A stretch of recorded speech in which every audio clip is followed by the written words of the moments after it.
Hi, I'm Margot Sapel from TheWrap, and I'm here with Darren Barnet from Netflix's YA series Never Have I Ever. How's it Is going, that Margot? good? How are you? I'm good. I'm good. I'm good. Good. Thank you for having me on today. I appreciate it. Of course. Thank you for being here. So I'm going to just jump right in. Mhm. So, what do you think that Paxton first thought of Devi when he met her and she pulled him aside for that big, awkward proposition at the very beginning? And what made him ultimately change his mind about her? I think it was something he may have been somewhat used to. You can tell by his reaction, he's just kind of not impressed, at the moment. Mm-hmm. And I think her just utter boldness and, I mean, bravery for approaching something like that was intriguing to him. And I think seeing a girl that, he would maybe classify as a nerd or not cool enough for him, it was really intriguing for him to see her go so far out of her comfort zone that it was a turn on for him, I guess.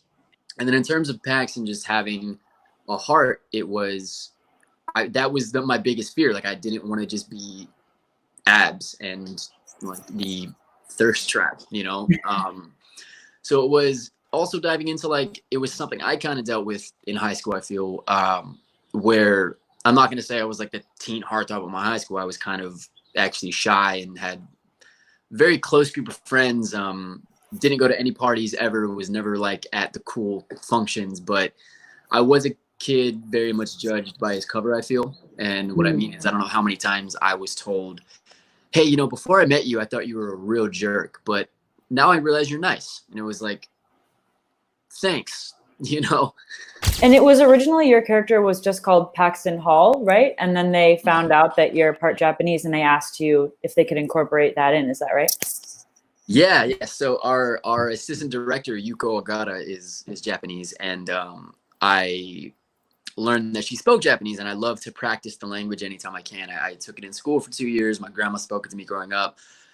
Definitely could use a refresher course on it because it's a difficult language to practice. It's not like Spanish where everyone speaks it, but they heard me speaking, and then I think Sal Perez, the wardrobe designer, heard me and then told Lang, and Lang came up to me and was like, "Hey, were you speaking Japanese?" And then I was like, "Yeah." She goes, "You're Japanese?" I was like, "Yeah." She was like, "Do you mind if we make your character Japanese?" I was like, "Let's do it." And then next thing I knew, I had a hyphenated Yoshida at the end, so it was cool.